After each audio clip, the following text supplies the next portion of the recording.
అమర్ గారు, అంటే మీతో మాట్లాడిన తర్వాతే లక్ష్మీపార్వతి గారితో మాట్లాడతాను. మీ అనుభవాలు ముందు తెలుసుకోవాల్సినటువంటి అవసరం ఉందనిపించింది. వెన్నుపోటుతో అధికారం రావచ్చు సార్. వెన్నుపోటు పొడిచారు, 30 ఏళ్ళు అయింది. 30 ఏళ్ల క్రితం ఆయన ఇదే రోజు ముఖ్యమంత్రి అయ్యారు, వెన్నుపోటు ద్వారా వచ్చింది. కానీ ఆయన దాన్ని నిలబెట్టుకోగలిగారు. ఇప్పుడు 4వ సారి సీఎం అయ్యారు. ఎలా సాధ్యమైంది? ఈ ఒక్క వెన్నుపోటు లక్షణమే ఆయన్ని ఈ స్థాయికి తెచ్చిందా? ఇంక ఏంటి ఆయనలో ఉన్న క్వాలిటీస్? ఒకటి, ఇవాళకి కరెక్ట్గా 30 ఏళ్ల క్రితం ఈ రోజున చంద్రబాబు నాయుడు గారు ముఖ్యమంత్రిగా ప్రమాణ స్వీకారం చేసినారు. ఆ ప్రమాణ స్వీకారం చేసిన రోజున ఈ సమయానికి ఆయన కొన్ని పత్రికల వాళ్ళతో ప్రత్యేకంగా ఇంటర్వ్యూలు ఇచ్చినారు. పత్రికల వాళ్ళకు ఓ 2-3 ఇంగ్లీష్ పత్రికలకు, 2-3 తెలుగు పత్రికలకు. అందులో నేను కూడా ఒక ఇంగ్లీష్ తెలుగు 2 పత్రికలకు సంబంధించి పనిచేస్తూ ఉండేవాడిని. ఇండియన్ ఎక్స్ప్రెస్, ఆంధ్రప్రభలో బ్యూరో చీఫ్గా ఉన్నాను నేను. మేము కూడా పోయినాం ఆయన ఇంటర్వ్యూ చేయడానికి. విడివిడిగా ఇచ్చినారు ఇంటర్వ్యూలు. అందులో ఆయన స్పష్టంగా చెప్పినాడు ఆ రోజు, ఎన్టీ రామారావు మాకు అవసరం లేదు, ఇక ఎన్టీ రామారావుతో పని లేదు, ఓకే, ఆయనతో పని లేదు, మాకు ఆయన వల్ల ఏమి వచ్చేది లేదు, ఒరిగేది లేదు, జరిగేది లేదు అన్నాడు ఆయన. అన్న తర్వాత ఈ 30 ఏళ్ల కాలంలో 15 సంవత్సరాలు ఆయన అధికారంలో ఉన్నాడు, 15 సంవత్సరాలు ప్రతిపక్షంలో ఉన్నాడు. ఆయన ప్రతిపక్షంలో ఉన్న ఏనాడు ఎన్టీ రామారావు జపం వదలలేదు. ఇప్పుడు ఇక అధికారంలోకి వచ్చిన తర్వాత కూడా అప్పుడప్పుడు జపం చేస్తున్నట్టున్నాడు ఆయన. ఇదంతా ఎందుకు జరిగిందంటే, అది శ్రీనివాసరావు గారికి గుర్తుందో లేదో, మీరు మా ముగ్గురిని పిలిచినారు ఈ ప్యానెల్లో.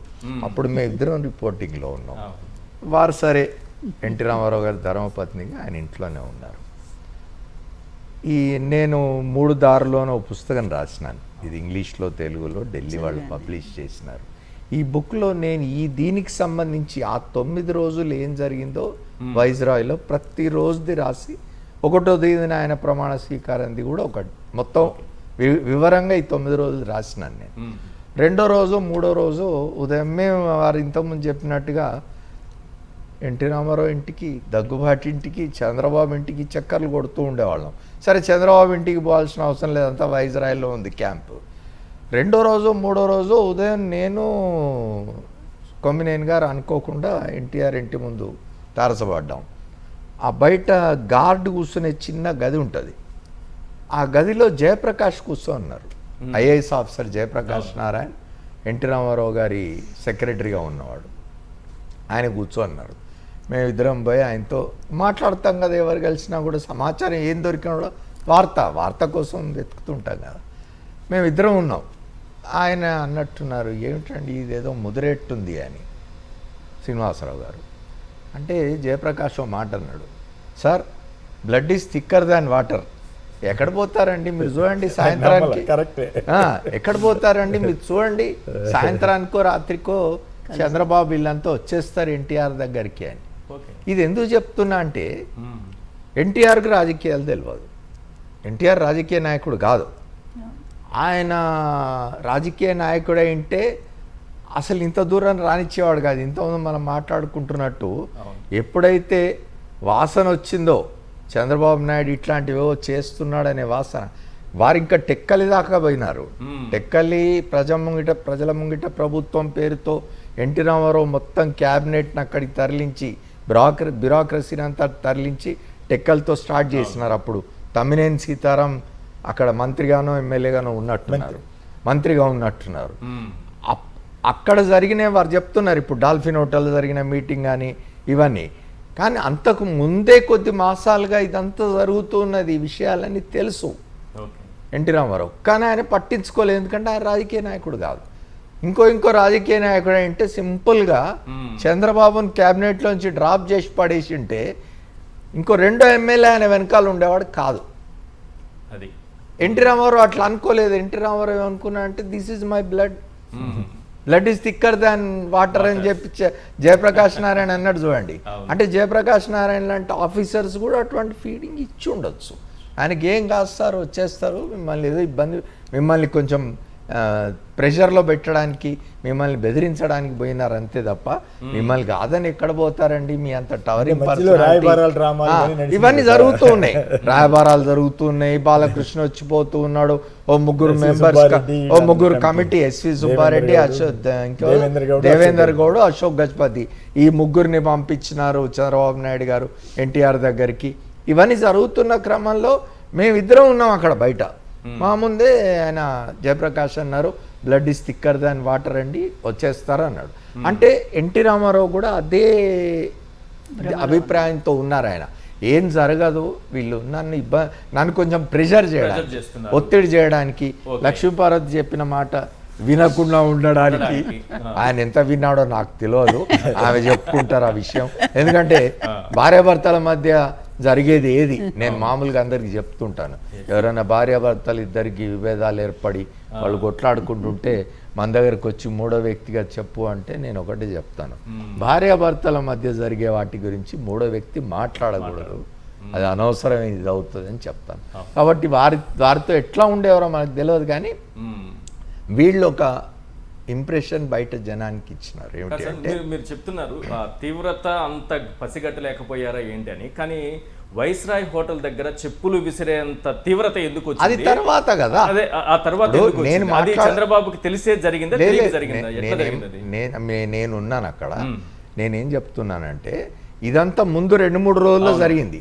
తర్వాత ఎప్పుడైతే అయిపోయిందిగా, ఆయనను లెజిస్లేచర్ పార్టీ నాయకుడిగా ఎన్నుకోబోతున్నారు అన్నప్పుడు ఫస్ట్ వీరితో ఒక స్టేట్మెంట్ ఇప్పించినారో వారే ఇచ్చినారో, అదే వారే ఇచ్చినారో స్వచ్ఛందంగా, లేకపోతే స్టేట్మెంట్ ఇప్పించినారో తెలియదు. అర్ధరాత్రి వీరి దగ్గర నుంచి ఒక స్టేట్మెంట్ వచ్చింది. ఆ స్టేట్మెంట్ ప్రతులన్నీ వైజ్రాయ్ హోటల్కి వచ్చినాయి, ఎమ్మెల్యేలకు కూడా అందినవి.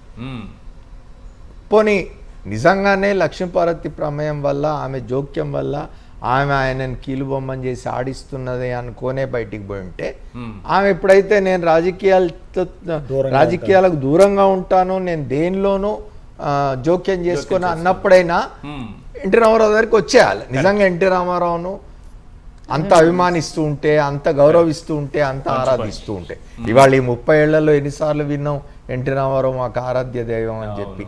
అదే కనుక జరిగింటే అప్పుడు వచ్చేయాలి. అంటే ఈ సందర్భంలో చిన్న ఇంట్రెస్టింగ్ మీకు కూడా తెలుసు, చెప్పండి. అప్పుడే కొత్తగా ఈటీవీ వచ్చింది. ఈటీవీలో ఒక ఆవిడ చిన్న రిపోర్టరు వారిని ఇంటర్వ్యూ చేశారట. ఆ ఇంటర్వ్యూ చేసిన శ్రీదేవి అని, ఆ ఇంటర్వ్యూ చేసినప్పుడు ఆమె ఎమ్మెల్యేలు ఉద్దేశించి వీళ్ళు ఎవరు ఎన్టీ రామారావు గెలిపించిన వాళ్ళు అంటూ ఒక మాట వాడారు. విశేషం ఏంటంటే ఆ ఇంటర్వ్యూ టీవీలో రాలేదు, కానీ వైస్రాయ్ హోటల్లో సర్క్యులేట్ అయింది. అంటే అగెనిస్ట్ ది ఎథికల్ నార్మ్స్, అంటే ఇట్ హ్యాపెన్స్. అంటే ఒకటి ఆవిడ ఏమన్నారు నేను చెప్పట్లేదు, కానీ అంటే ఒకటి ఈశ్వర్ గారు, ఇప్పుడు ఈనాడు అనేది పూర్తిగా ఆ మొత్తం ఎపిసోడ్లో ఈనాడు పూర్తి, ఈనాడే కాదు ఇంకో పేపర్ కూడా ఉంది, ఒకటి కాదు, తర్వాత అన్ని పేపర్లు దానిలో అదే దీనిలో వెళ్ళిపోయినాయి. దాదాపు మెజారిటీ న్యూస్ పేపర్స్ అప్పుడు నేను రాసిన పుస్తకంలో, అంటే అప్పుడు న్యూస్ పేపర్స్లో వచ్చిన వార్తల్ని అప్పుడు ఆ వైజ్రాయ్ ఎపిసోడ్ కవర్ చేసిన జర్నలిస్టులతో కూడా మాట్లాడి రాసినాను నేను. అక్కడ ఏం జరిగిందంటే, ఒక రాజకీయ వీరు చెప్పినట్టుగా శాసనసభ్యుల్ని శాసనసభ రద్దయిపోతుంది అని బెదిరించి, ఎందుకంటే శాసనసభ్యుల పరిస్థితి ఏమిటి, అప్పటికి కొన్ని మాసాలే అయింది, వాళ్ళు కొన్ని మాసాలే 6-7 మాసాలు 7-8 మాసాలు అయింది వాళ్ళు ఎమ్మెల్యేలు అయ్యి. వాళ్ళు ఇప్పుడు శాసనసభ రద్దు అయితే ఒకటి ఎన్టీ రామారావు టికెట్లు ఇస్తాడో లేదో, మళ్ళా అసలు చంద్రబాబు పరిస్థితి ఎట్లా ఉంటుందో తెలియదు అప్పుడు. తర్వాత ఒకవేళ టికెట్లు వచ్చినా మళ్ళీ కోట్లు ఖర్చు పెట్టాలి గెలవడానికి. కోట్లు కాకపోయినా ఆ రోజుల్లో కనీసం లక్షలు ఉండే. ఎందుకంటే చంద్రబాబు నాయుడు గారు 95లో ముఖ్యమంత్రి అయిన తర్వాతనే ఎలక్షన్ అనేది చాలా ప్రాహిబిటివ్ అయిపోయింది. ఎలక్షన్ అనేది చాలా కాస్ట్లీ అయింది. చంద్రబాబు నాయుడు గారు ముఖ్యమంత్రి అయిన కొద్ది రోజులకే, కొద్ది మాసాలకి అనుకుంటా, దర్శి ఎన్నిక ఏదో అత్తిలే ఏదో ఒక ఉప ఎన్నిక వచ్చింది. అక్కడ చూసిన మనీ ఫ్లో ఎట్లా ఉంటుంది అనేది అక్కడి నుంచి మొదలైంది. ఇక ఆ తర్వాత ఇప్పటివరకు దానికి అడ్డు నాతోటి దొండ శివరామరాజు గారు స్వయంగా చెప్పారు, యా. ఇదేం డబ్బులు రా బాబు, జనరల్ ఎలక్షన్ నేను ఎక్కడ గెలుస్తాను, నేను ఎక్కడ ఖర్చు అసలు పెడతాను. అడ్డు ఆపు లేకుండా డబ్బు అనే దాని ఇది పోయింది. అప్పుడు కూడా కొన్ని లక్షలైనా కూడా కష్టమే కదా. ఎమ్మెల్యేలు చాలా పేదవాళ్ళు ఉన్నారు. ఇదైనారు, భయపడ్డారు. భయపడి ఎందుకైనా మంచి చంద్రబాబు బయట పోయినట్టే ఎమ్మెల్యేలు లాగానే మీడియాను కూడా, మీడియాను భయపెట్టకపోయి ఉండొచ్చు కానీ మీడియాని ఆ దీనిలోకి తీసుకొచ్చినారు. సరే కొంతమందిని అంటే అక్కడ జరుగుతున్న వార్తలు కవర్ చేయడం అనేది మన బాధ్యత కాబట్టి తప్పదు. అది వాళ్ళ మధ్యలో తగాదాలని మనం ప్రొజెక్ట్ చేయడం వరకు తప్పు లేదు, కానీ మనం ఒక లైన్ తీసుకుని సైడ్ చేస్తే తప్పు. అంటే కొన్ని జరిగినాయి, కొన్ని సంఘటనలు జరిగినాయి. ఎట్లా అంటే ఇప్పుడు 1-2 ఎగ్జాంపుల్స్ చెప్పగలను నేను. ఇప్పుడు సంఖ్య విషయంలో వచ్చి రాత్రి సంఖ్యను పెంచి వేసిన పత్రికలు కూడా ఉన్నాయి. అంటే శాసనసభ్యులు ఎంతమంది వచ్చారు ఇవాళ, ఎంతమంది వచ్చారు చెప్తున్నాను. అదే నేను ఒక ఉదాహరణ చెప్తున్నాను. ఒక శాసనసభ్యుడు నాకు బయట కలిసినాడు, వచ్చి కలిసి అప్పుడు ఎన్టీ రామారావు గారి తరఫున బహుశా నాకు గుర్తుంటే ఇందిరారెడ్డి గోల్కొండ హోటల్లో వైజరాయికి పోటీగా గోల్కొండ హోటల్లో క్యాంప్ పెట్టినారు. ఆ గోల్కొండ హోటల్లో ఒక డిన్నర్ దగ్గరికి నేను వెళ్ళాను. అంటే శాసనసభ్యులు కలుస్తారు కదా, వీళ్ళతో ఉన్న వాళ్ళు ఎంతమంది చూడొచ్చు అని. ఆ రోజున అంటే బహుశా 2వ రోజు 3వ రోజు ఆ రోజున తగిన సంఖ్యలో ఉన్నారు ఎన్టీఆర్ దగ్గర ఎమ్మెల్యేలు. వాళ్ళలో ఒక ఎమ్మెల్యే, నాకు బాగా తెలిసిన ఎమ్మెల్యే, తర్వాత నా దగ్గరికి వచ్చి అన్న అక్కడి పరిస్థితి ఏంది అని అడిగినాడు. అంటే నేను ఎట్లా చెప్తానే, పత్రికల్లో రాస్తున్నారు కదా చూడండి అని. ఏమైపోయింది, ఇంతమంది ఉంటే అంతకు ఎక్కువ మంది ఉన్నట్టుగా ఒక పత్రిక రాసేసరికి మన్నాడు భయపడిపోయినారు ఎమ్మెల్యేలు. భయపడటమే కాదండి, మంత్రులు వీళ్ళు కూడా ఫోన్ చేసి రాకపోతే అయిపోతుంది. చాలా మంది నాతో ఒక ఎమ్మెల్యే గారు చెప్పారు, శ్రీకాకుళం జిల్లా సంబంధించి, అసలు ఏం జరుగుతుందో ఏంటో తెలియదు, వచ్చే వైస్రాయ్ అన్నారు, వెళ్ళిపోయాం, మాకేం తెలియదు, తర్వాత ఏం జరిగిందో తెలియదు. అయితే